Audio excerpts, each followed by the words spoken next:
Hello, welcome back. I hope you realize what an exciting day this is. In the last module, you actually decided to be rich. That is the first step. Everybody thinks this is all complex and difficult, but nothing happens without you first making that decision, and you've done that in the last module. So now we're going to give you some tools in order for you to start moving forward and hopefully achieving your goal down the road. So, in The Richest Man in Babylon, he gives, remember the premise. He finally is talking to his childhood friends, the richest man in Babylon, and trying to explain to them what he did to go from nothing to great wealth. And if they do the same things he did, they will get the same result. That is another important concept called modeling. Tony Robbins, the big motivational guru, talks about modeling all the time. And this, written 70, 80 years ago, was basically talking about modeling. So it just kind of goes to show that there's really nothing much new in the world. It's just implementation is everything. So we know what to do. We just have to you have to have enough confidence and belief that you will actually go forward and do it. So when he finally starts giving the mechanical aspects of how he got rich, he starts with what he calls the first law of financial success. And that is basically kind of simple. Most of you probably have this one done. You need to have a job or a business to generate income. Uh, Wealth comes from income. You have to have it. There's no, unless you were born into it or inherited wealth, you're not going to be able to do it without having some money. So it doesn't matter where you are now, you can be earning minimum wage. There are people who have accumulated $1 million estate and we're basically at the poverty level from a wage standpoint. So wherever you are is fine for starting.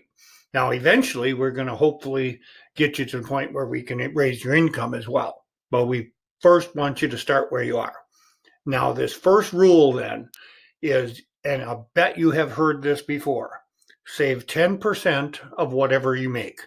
Not net of what's left after taxes, but of your gross income, you should always save a minimum of 10%. More is better, but we'll start you off with 10%.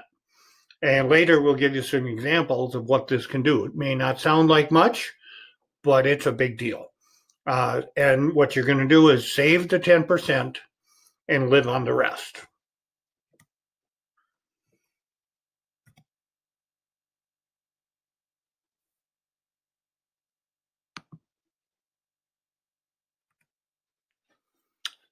Here is one of his famous quotes. This you probably also heard. It's in lots of different books. A part of all you earn must be yours to keep. That's how he explains to his friends why they have to save 10%. People work all week long, all month long, and then frequently at the end of the month, they don't have anything left. They used all their money to pay someone else.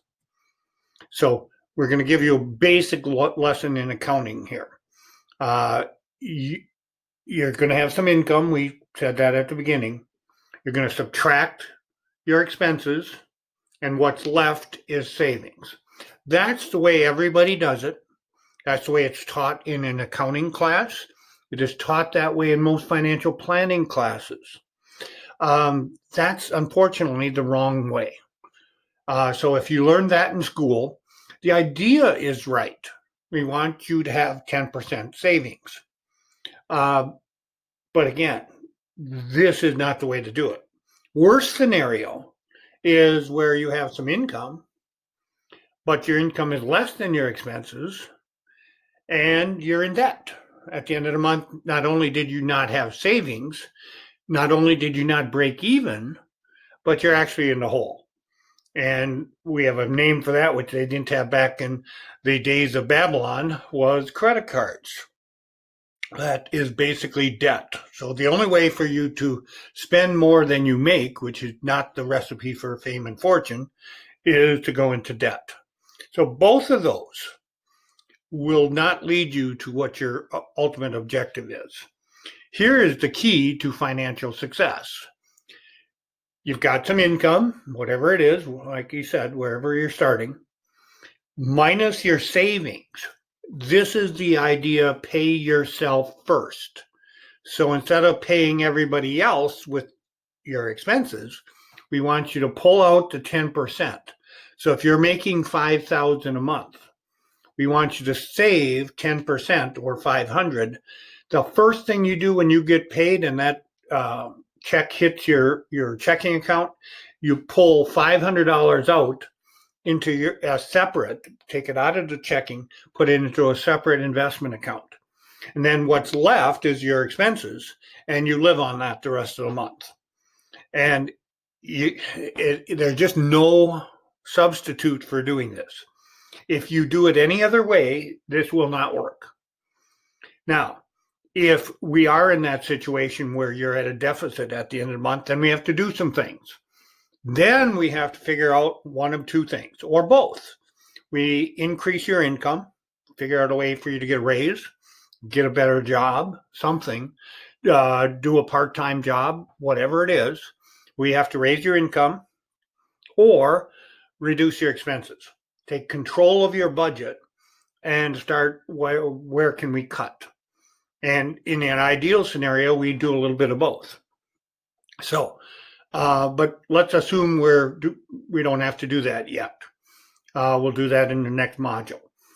So we have income minus your savings. I actually prefer the term investments rather than savings, because savings sort of implies 1% interest. Investing implies 10, 12, 15% rate of return. So, but again, we'll talk about that later. So we're going to make sure we pull our savings out first. That's the idea of pay yourself first. And essentially, one way, they don't do this in the book, but one way I've always explained it to classes is basically spend one morning a week working for yourself. Now, here's what I mean by that. If you look at the little chart there, it breaks your day up. Here's your week, Monday through Friday. It breaks it up into a morning and an afternoon for each of the 5 days. So we have a morning and an afternoon for each of the 5 days. If you will look at the top one, that is the way we want you to do things. Effectively think of it Monday morning. It happens that I'm taping this on a Monday morning. And on Monday morning, everything you do as you work, consider all the money you make is going to go into your investment account, your savings account. Okay, then in the afternoon, which is right below that, that's going for taxes. We're assuming you're in at least a 20% effective tax rate. So in the morning, you work for yourself. In the afternoon, you work for Uncle Sam. Tuesday morning, you work for Uncle Sam. So now you've got your investment account for yourself covered, and you've got taxes covered through Tuesday morning. Tuesday afternoon and the rest of the week goes to pay everybody else. Now you live on whatever else you have based on what your income is. Now, that's the way you should do it or think of it. The bottom one is how actually people effectively work. On Monday is basically all that 20% of your week. It's all going to the government. Basically, Uncle Sam gets that. Tuesday, all expenses. Wednesday, all expenses. Thursday, all expenses. Friday morning, paying other people, expenses. Finally, Friday afternoon, you get to keep that money. That's the 10% of your work week that goes to you. The problem with that is stuff happens. During the week, extra expenses came up. Something else happened. Maybe you get paid into your investment account. We don't know. That's what the question mark is for. And that's why normal budgeting process doesn't really work. because at the end of the month, end of the week, something almost always happens. Just the way life is. Is that clear? I hope so, because that's an important concept for you to get. Now, quick summary. This is really big. This is big concept. Pay yourself first, minimum 10%, more is better. Live on less than you make. Live on less than you earn. Okay. You'll never solve your money problems the rest of your life. We're talking a long time if you don't get this right. So this is not a small item. This is why I'm beating it to death. You have to do this. There is no, quote, secret that will solve your money problem. This is the secret. So you can't now say, well, I don't know what it takes. You do. And then everything you save, that 10%, that's what we're going to work with the rest of the course. We're going to invest that over time. And with compounding, you are going to make a lot of money. And we're going to show you how you can really achieve all the goals you have. So let me give you some action steps here. Number one, you got to make a budget. No exceptions. You're going to have to know where your money is going. Now, they didn't have this in the days of Babylon, but there are easier ways than traditional pen and paper. You can use software. There's Quicken software, Mint software. Both are very good. I strongly recommend you should go. They're relatively inexpensive, under $100. But if you don't want to spend any money on that, you can use an Excel spreadsheet. Almost everyone has access to a computer and basic software. You can take a list, Excel spreadsheet, and you're good to go. And make one column for all of your income, one column for all your expenses, subtract the expenses, boom, and you're good. Or better yet, do it the way we recommended. Got your income, figure out what 10% of that is, subtract that, and then list all your budgeted expenses.